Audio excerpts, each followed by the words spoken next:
Oke, bismillahirrahmanirrahim. Assalamualaikum warahmatullahi wabarakatuh.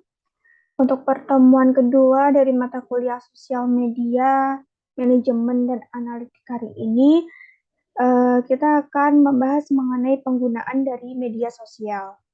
Oke, langsung saja menuju materinya.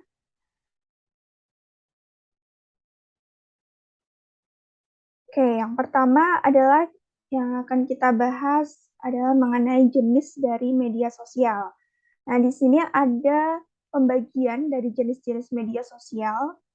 Itu menurut Kaplan dan Andreas tahun 2010, di mana ada 6 jenis media sosial. Yang pertama adalah proyek kolaborasi atau collaborative project, kemudian blog dan microblog, kemudian ada komunitas konten atau content communities, situs jaringan sosial atau social networking site, virtual game world, dan virtual social world.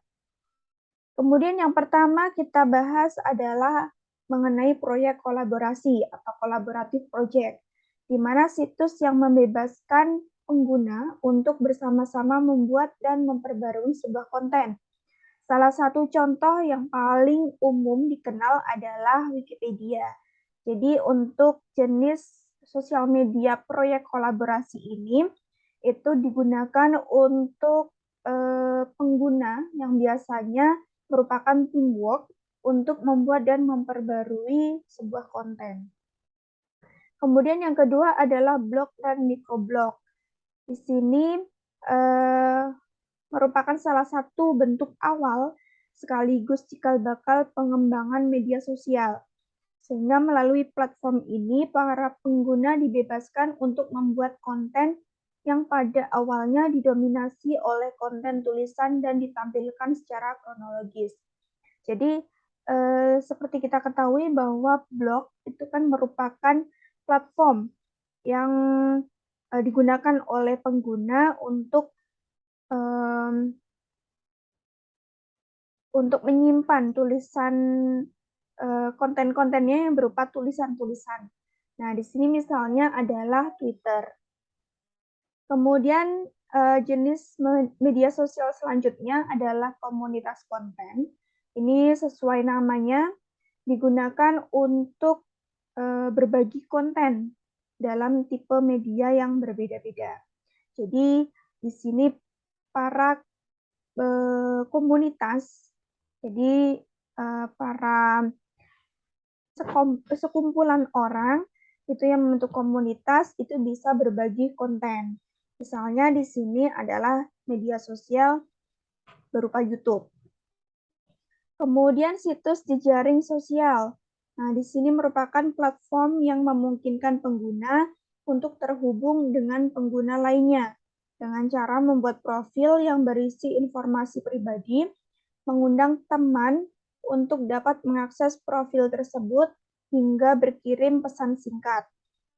Nah, untuk di sini itu misalnya adalah Facebook.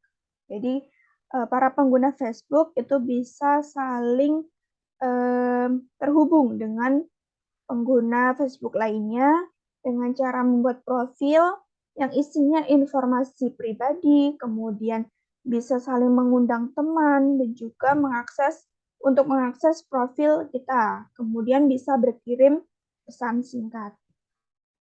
Kemudian ada virtual game world.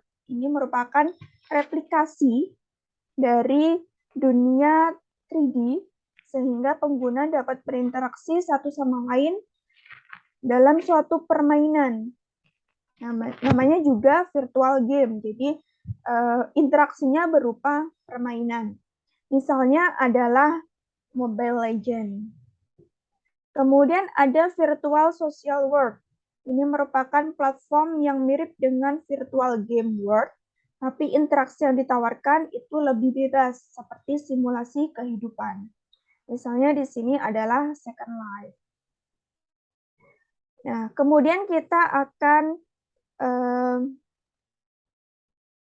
mengetahui di sini ada laporan digital yang dikeluarkan oleh Year Social and Hootsuite pada Januari 2018, di mana ada 4 kanal media sosial yang paling banyak digunakan di Indonesia. Yang pertama ada YouTube, Facebook, Instagram, dan juga Twitter. Nah, ini merupakan survei data pengguna media sosial tahun 2018, khususnya di bulan Januari, di mana YouTube ini menempati social network yang paling banyak. Kemudian disusul dengan Facebook. Kemudian WhatsApp itu merupakan messenger atau chat app yang paling banyak digunakan. Disusul dengan Line, BBM, FB Messenger, Skype, WeChat. Sedangkan Instagram itu social network yang menempati urutan ketiga, disusul dengan Twitter, Google+, LinkedIn. Ini merupakan survei yang dilakukan via Social and Hootsuite pada Januari 2018. Kemudian kita akan membahas mengenai sarana atau tools dalam media sosial.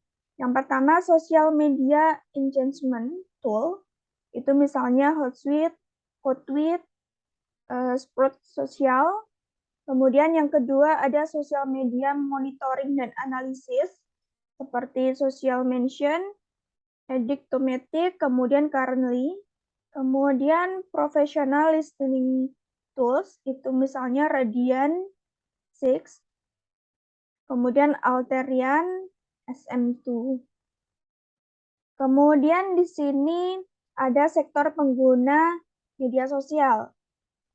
Nah, seperti kita ketahui bahwa media sosial itu sudah masuk hampir ke seluruh sektor, baik itu sektor mulai dari masyarakat umum, industri, bisnis atau UMKM, kemudian pendidikan, pariwisata, politik pemerintahan, dan sektor lainnya. Nah, ini untuk penggunaan media sosial oleh masyarakat. Nah, ini sudah pernah kita bahas di pertemuan pertama, di mana media sosial itu digunakan oleh masyarakat untuk berinteraksi dengan banyak orang. Kemudian memperluas pergaulan, media mengekspresikan diri, dan penyebaran informasi secara cepat dengan biaya yang lebih murah. Nah, sedangkan ini untuk penggunaan media sosial di sektor industri, bisnis, atau UMKM, itu sebagai galeri produk, kemudian mendata kebutuhan supplier, mendapatkan kebutuhan distributor, survei target konsumen, memantau konsumen, forum diskusi, membantu pengambilan keputusan, memberikan respon pada konsumen, kemudian mendata kebutuhan konsumen, media pemasaran dan iklan, kemudian sebagai saran kontak personal dengan konsumen. Jadi lebih ke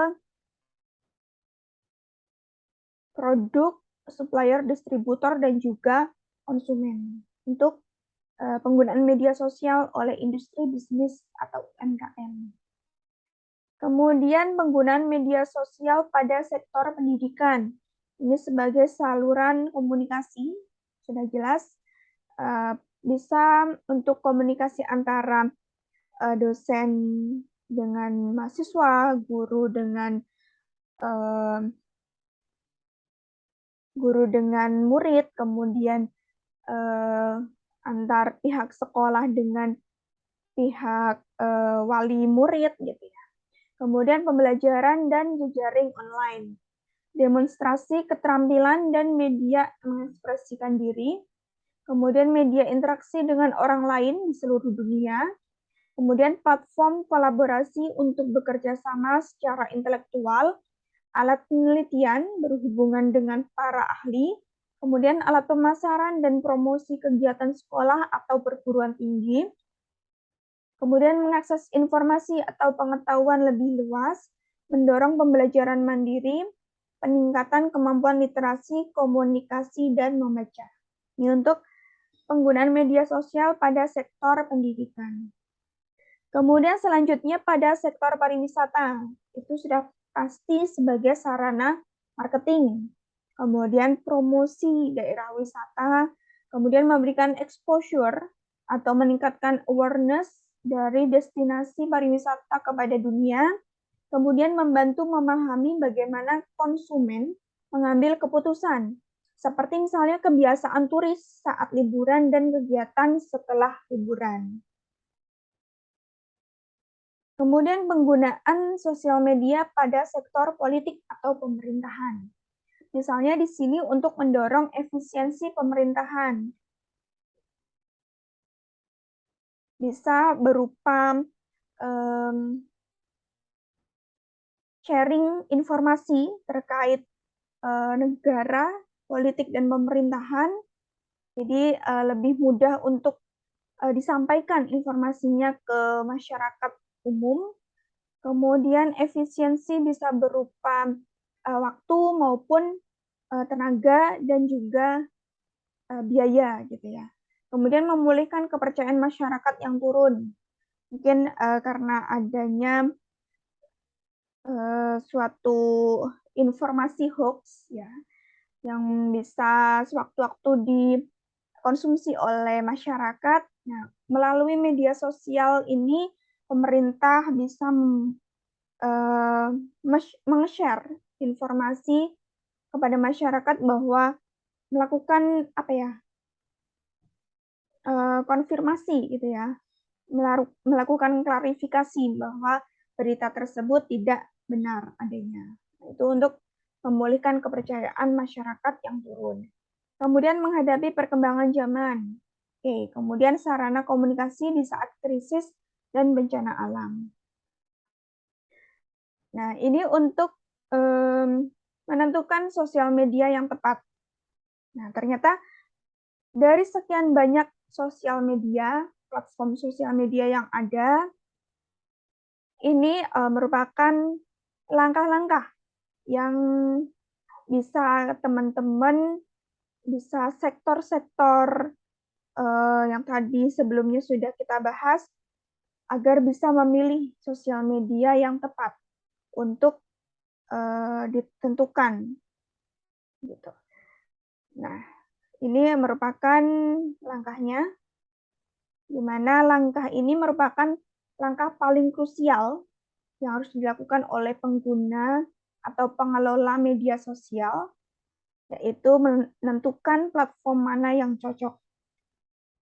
Yang pertama adalah setelah melakukan proses post yang sudah dibahas, maka kita dapat langsung tentukan lokasi program yang akan dituju, apakah kota besar atau lingkungan pedesaan.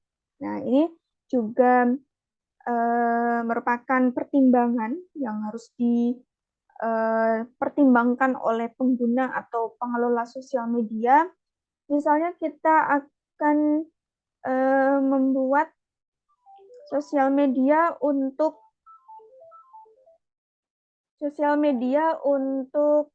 para pelaku UMKM. Nah, kita bisa menentukan nih lokasi programnya.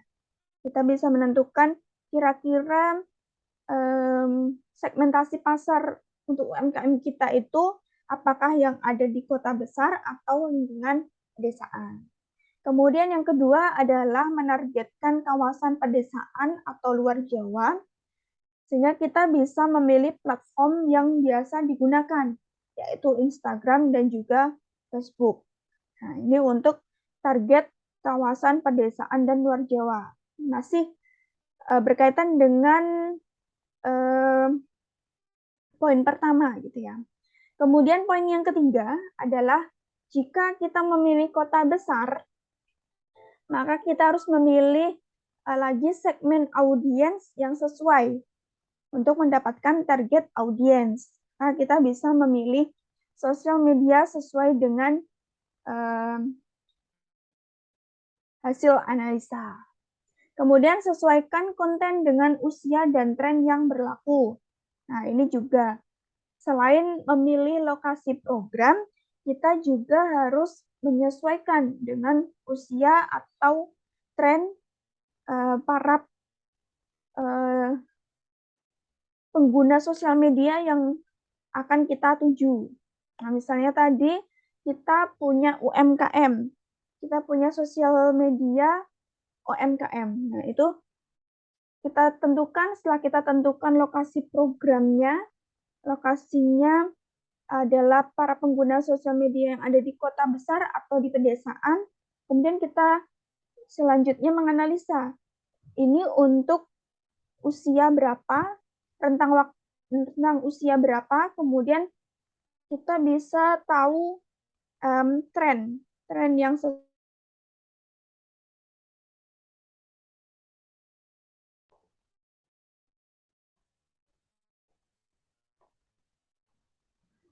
oke. Untuk poin yang keempat itu tadi adalah menyesuaikan konten yang kita buat di media sosial itu sesuai dengan usia dan juga tren yang berlaku. Jadi setelah kita tentukan lokasi program yang akan dituju, selanjutnya ketika kita membuat konten itu harus disesuaikan dengan usia dan juga tren yang berlaku pada saat itu.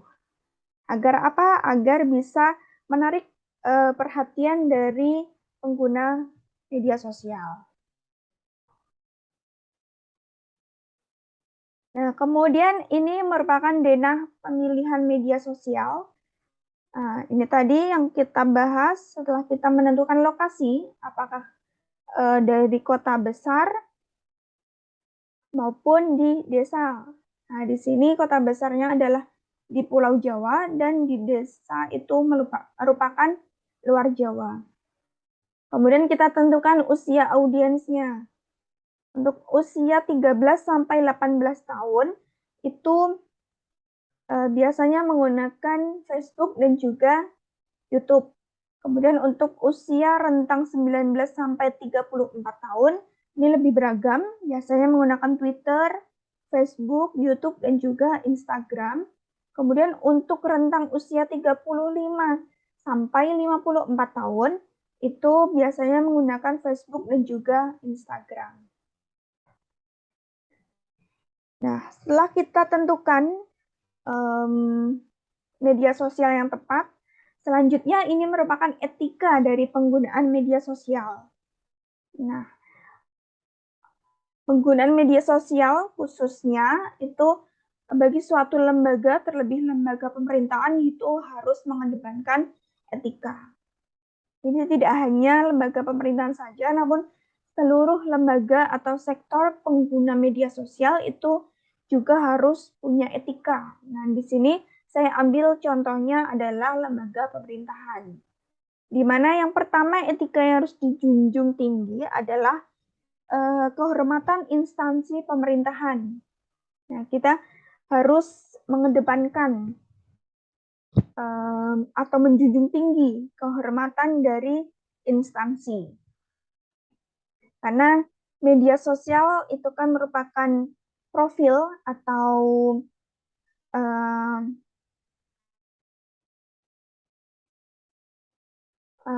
apa ya? Jadi media sosial itu menggambarkan suatu instansi kita. Jadi kita harus beretika dengan baik di media sosial. Kemudian memiliki keahlian, kompetensi, objektivitas, kejujuran, dan integritas. Kemudian menjaga rahasia negara atau melaksanakan sumpah jabatan, menegakkan etika yang berlaku agar tercipta citra dan reputasi instansi pemerintah. Nah, ini tadi.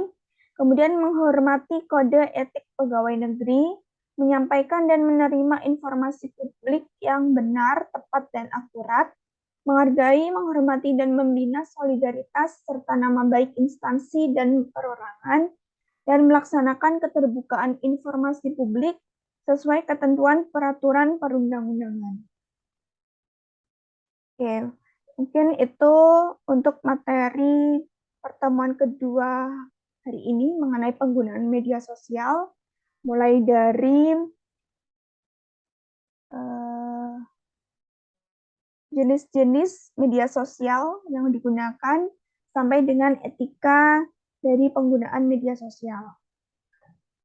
Sekian, untuk materi kedua hari ini. Kurang lebihnya mohon maaf. Wassalamualaikum warahmatullahi wabarakatuh.